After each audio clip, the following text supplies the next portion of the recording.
In this video, I want to introduce linear programming, which is a type of constrained optimization. This is a much more mathematical way of thinking about problems and algorithms than we usually see in computer science. But it turns out that an enormous number of problems of interest to computer scientists can be phrased in terms of constrained optimization. So if we have good algorithms for linear programming or other types of optimization, then we can solve tons of different problems by translating them into linear programs. In constrained optimization, we express problems in terms of some set of variables and constraints that say what values those variables can take on. We express those constraints as some function of the variables and a bound for that function. And then we also express, as a function of the variables, the objective that we are trying to maximize or minimize. This sort of problem, where we are maximizing one function subject to some constraints, may look a lot like problems you've seen in a calculus class. And that's no accident. A lot of the reason that we solve small constrained optimization problems in calculus classes is to help you build intuition for big constrained optimization problems that come up in lots of different fields. When we solve a constrained optimization problem, we are trying to find values that each variable can take on, such that all of the constraints are satisfied, and among the possible values that satisfy all the constraints, we want to find the ones that give us the best value for the objective function. But sometimes, for a particular problem, it's not possible to satisfy all of the constraints, in which case the answer is infeasible, or it's not possible to maximize the objective because it goes off to infinity, in which case the answer is unbounded. We've already seen problems that looked a lot like constrained optimization when we talked about max flow and min cut. So if we think about network flow as an optimization problem, we are trying to push as much flow through the network as possible, and we saw that we could express flows as a function that mapped edges in the graph to numbers. So if we phrase network flow as an optimization problem, our variables would correspond to the amounts of flow on each edge in the graph. And then we could express the capacity constraints by saying that each of those flow variables must take on a value between 0 and the edge's capacity. And we could express our conservation constraints by equating the outflow and inflow of all of the vertices other than source and sink. We saw in the max flow video how we could express the in or outflow of a given vertex as a sum over the edges, so we could express each of the conservation constraints as a function that sums up the variables that express the inflow and outflow for all the edges of a given vertex. And since our goal in a max flow problem is to push as much flow as possible, we want an objective function that expresses the value of the flow that we can maximize, and we know that the total outflow of the source vertex is equal to the value of the flow, so we can write down an objective function that sums up the flows for all of the edges coming out of the source. We'll write down a more detailed max flow description later, but first let's get more specific by focusing on the subset of constrained optimization known as linear programming. A linear program is a constrained optimization problem where all of the constraints and the objective are linear functions. A linear function means that we are adding up some constant times each of the variables, and so our objective is expressed by n constants, one for each variable, and likewise our constraints can be expressed in terms of one constant for each of the n variables plus one constant for the bound. We're interested in linear programs for a couple of reasons. First of all, they can be solved efficiently. For some types of constrained optimization, there isn't an algorithm that will easily find for us the optimal values given the constraints. But if all of our constraints are linear, and so is our objective, that dramatically simplifies the problem, and so we can always solve it efficiently. But we're also interested in linear programs because they can express a wide range of problems. Your reading assignment shows how a particular advertising problem can be expressed as a linear program, but there are tons of other examples, including several problems we've already seen this semester, like network flow, graph traversal, and bipartite matching, and also including a huge fraction of the field of industrial engineering, including problems as wide-ranging as optimizing factory production, laying out electric grids, and improving crop yields. Next time we will focus on lots of different problems that we can reduce to linear programming. But before that, I want to spend some time today giving you intuition for what a linear programming problem looks like. When we're given a collection of variables, we can think of the number of variables as specifying the dimension of the problem. So if we're given a linear program with only one variable, then we can illustrate the possible values that variable takes on with a one-dimensional picture. Here we have several constraints on the variable x1, and each of these constraints defines some allowable region of the number line. Our first constraint says that minus 2x1 is less than or equal to 3, and if we solve for x1 here, we get that x1 is greater than or equal to negative 3 over 2. So that places a lower bound on x1.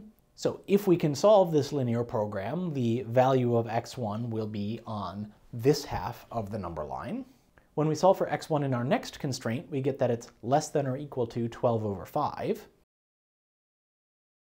So now we've constrained x1 to lie in this region, and our last constraint says that x1 is at least 0. So when combining all of our constraints, we are left with a feasible region for the values x1 could take on that ranges from 0 up to 12 over 5. And within this feasible region, we want to choose the value of x1 that maximizes the objective. And since we're trying to maximize negative 3 times x1, the value of the objective increases as x1 gets smaller. And so the objective will be maximized when we take x1 as far to the left as we can go. And so our solution to this linear program would be x1 equals 0.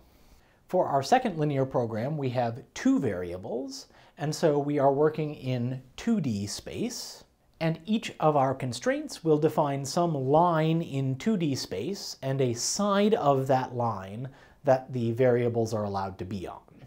Our first constraint is that minus x1 minus x2 is less than or equal to negative 1. And if we multiply through by minus 1, this constraint is saying that x1 plus x2 is at least 1, which corresponds to this line, and says that the feasible values are above it. Our next constraint has an x1 intercept of 3 and an x2 intercept of 3 over 2, and requires that the variables lie below this line. And our last constraint only depends on x1 and says that x1 must be less than or equal to 2. So our feasible values are to the left of this constraint, and this leaves us with a non-empty region of feasible values. And now within this region, we can figure out how to maximize the objective. Well, the objective is increasing in the minus x1 direction and the plus x2 direction, and it changes faster in terms of x1 than x2. So our objective increases in roughly this direction.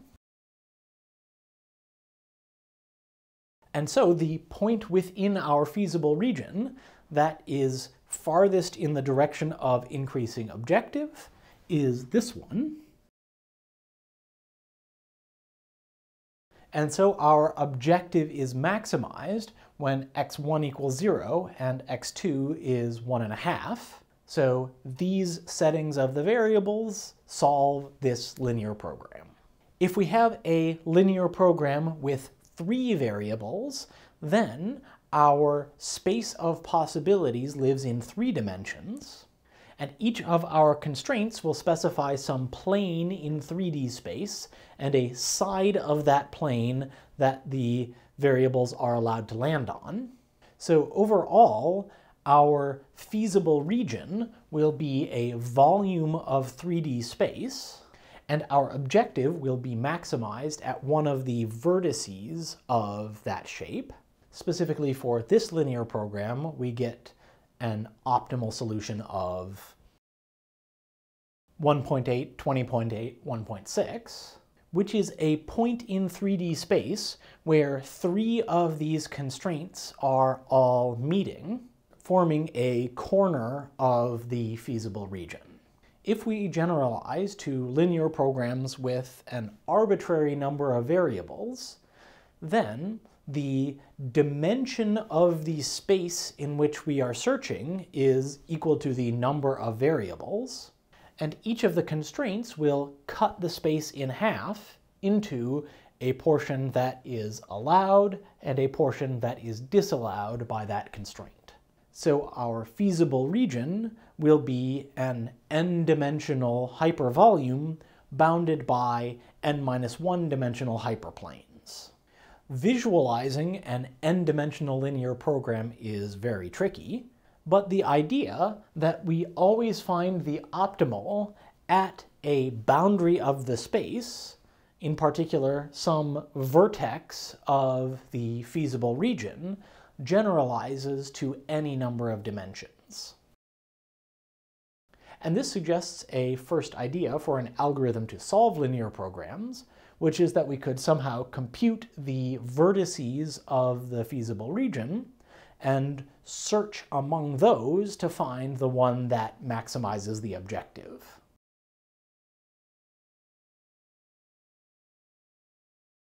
So if we're going to search among vertices of the feasible region, we should think about how many of them there are.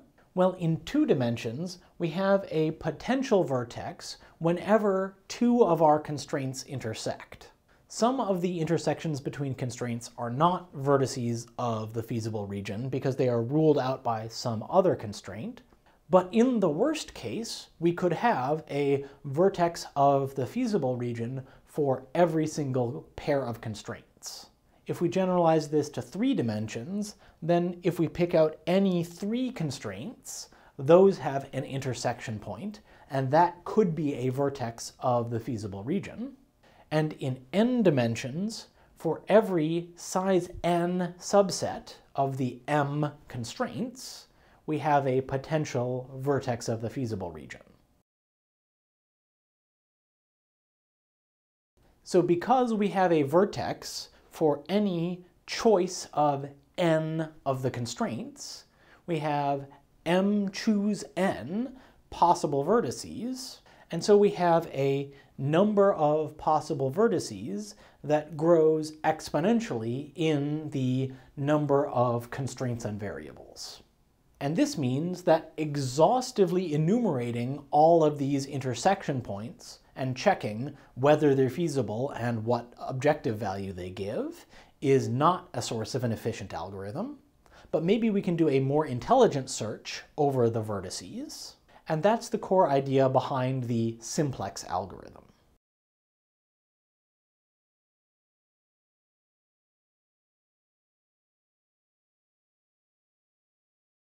The simplex algorithm broadly consists of two phases.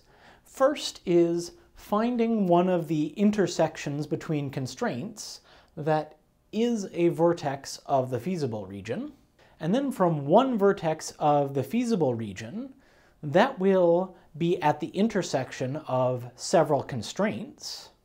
And we can, for each of those constraints, think about which one could we travel along to go uphill in terms of the objective function.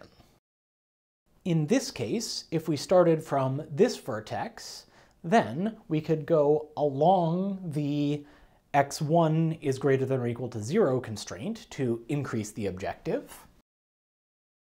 And then from this vertex, we could go along the minus x1 minus x2 is less than or equal to -1 constraint to increase the objective.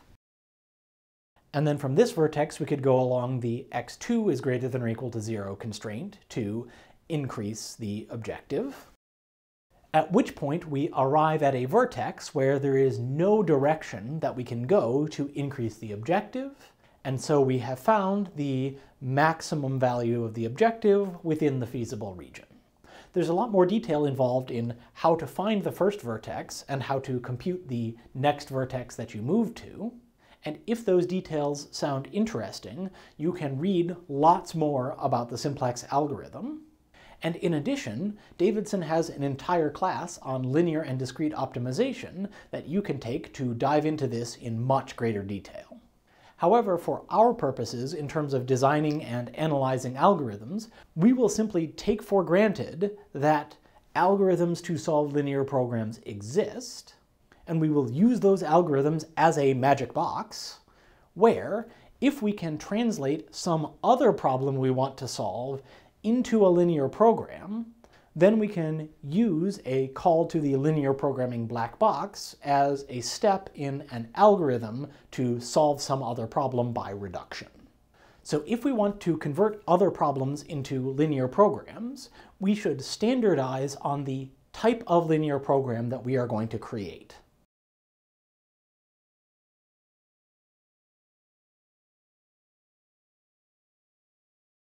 All of the example linear programs that I've written down here are in standard form, where we have a maximization objective as opposed to minimizing, and we use inequality constraints where we have some linear function is less than or equal to some constant, and we have the constraint that each of our variables is non-negative.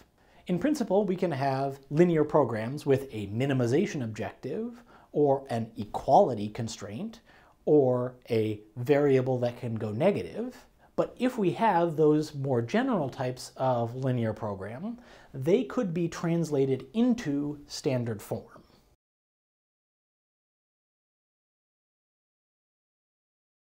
If the natural way to express a problem is in terms of minimization, then we could convert that to a maximization problem if we simply multiply the objective by -1. Then for whatever function we were previously trying to minimize, maximizing minus that function achieves the exact same thing. Likewise, we could multiply by -1 to convert greater than or equal to constraints into less than or equal. And if we have an equality constraint, then we could first break that down into one less than or equal and another greater than or equal constraint, and then turn the greater than or equal to into a less than or equal to in order to express the equality constraint in terms of only our standard form constraints. We could also replace variables that have other bounds with that variable plus or times some constant to convert it into a variable with a 0 lower bound.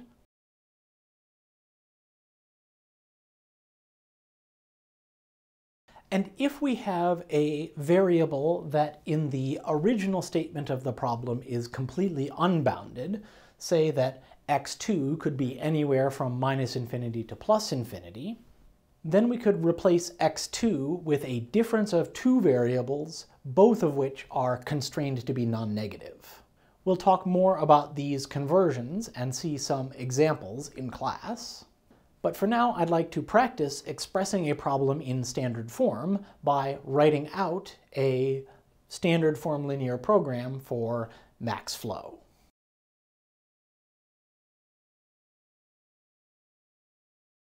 Our linear program will have a variable that represents the flow on every edge in the graph, and we want to maximize the outflow of the source, so we can write our objective function as a sum of the flow variables for all of the edges coming out of the source. And if we're thinking of that as a sum over all of the variables, that will be 1 times all of the variables that are edges out from the source, plus 0 times all of the variables for other edges in the graph. Since we are simply adding up 1 times a subset of our variables, this is in fact a linear objective function. And now we need to express the constraints on our variables so that they correctly represent valid flows in the graph. Our capacity constraints are already conveniently in standard form. We're saying that each variable should be non-negative, and each variable should be less than or equal to its edge's capacity. So note that when we write down this constraint, we are talking about a separate constraint equation for each of the capacities that we were given in the original problem. That constraint equation is a linear function because it is 0 times all of the other variables plus 1 times this particular variable for edge E. For our conservation constraints, we need to express the flow into and out of each vertex in terms of our variables.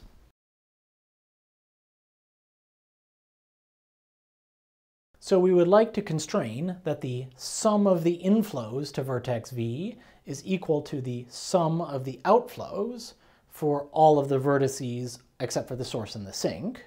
Once again, this is a linear function of our variables, but to express this in standard form, we need to break it into 2 inequality constraints.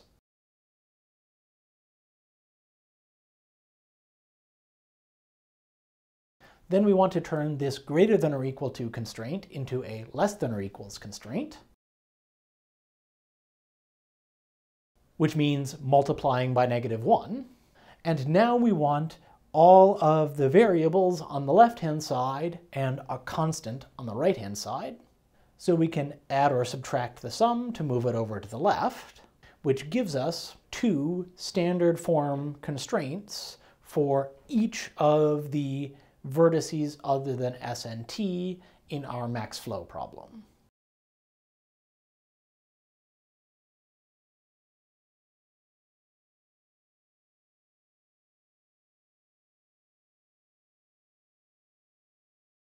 So we've shown here how to write down a generic max flow problem as a standard form linear program. What we have written here is not a specific solvable instance of a linear program. For that, we would need to be given a specific instance of max flow. If you gave me a graph that you wanted to compute max flow on, then I could construct a linear program for the specific edges and capacities of that graph. That would mean I'm creating a variable for every edge in the graph you gave me, and I will find which of those edges are coming out of the source to create the objective, and then for each vertex in the graph, other than the source and sink, we will create 2 constraints that each depend on all of the variables for edges coming into that vertex and all of the variables for edges coming out of that vertex. And jointly, those 2 constraints will enforce that the inflow is equal to the outflow. And likewise, for every edge, we will create two constraints, one that forces the flow on that edge to be at least 0, and one that forces the flow on that edge to be at most whatever the edge's capacity was in the input graph. So now an algorithm we could use to solve max flow is, given a max flow problem, create the corresponding linear program, and then run a linear programming solver to compute the flows. But to prove that that algorithm is correct, there are several things we would need to show. Specifically, we need to prove that the feasible region isn't empty, and that the objective function doesn't run off to infinity. Proving that the linear program is feasible means showing that the feasible region is not empty. An example of an infeasible linear program would look like this.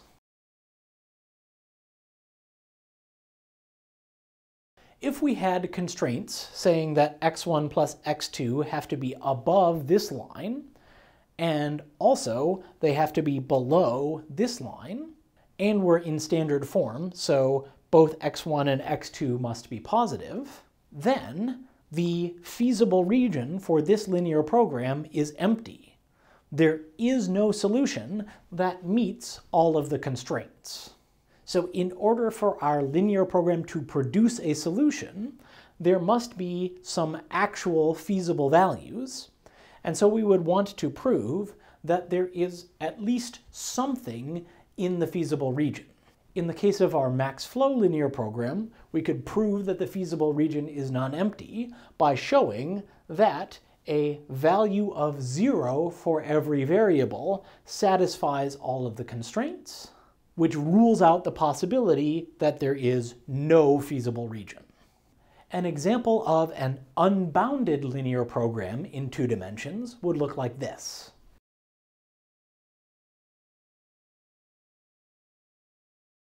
If our set of constraints doesn't completely enclose a finite region, and the direction in which the objective is increasing allows us to go off arbitrarily far and make the objective better and better, then the linear program has no optimal solution because we can push the objective function arbitrarily high. So to prove that our linear program for max flow has an upper bound on how large the objective could get, we could argue that the feasible region has a bounded volume because we have both a minimum and maximum value that each of the variables could take on. Finally, in proving the correctness of our algorithm for max flow, we would need to show that the optimum value produced by maximizing this objective function is in fact a solution to the max flow problem.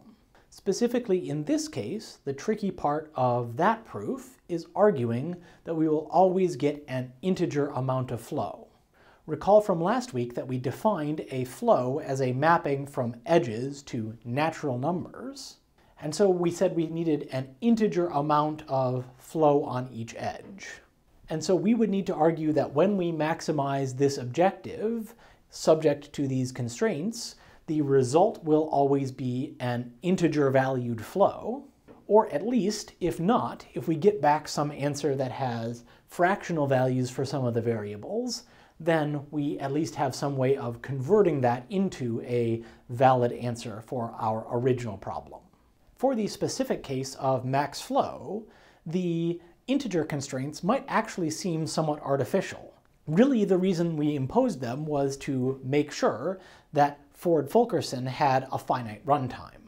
But for many other problems in computer science, having integer answers is actually important.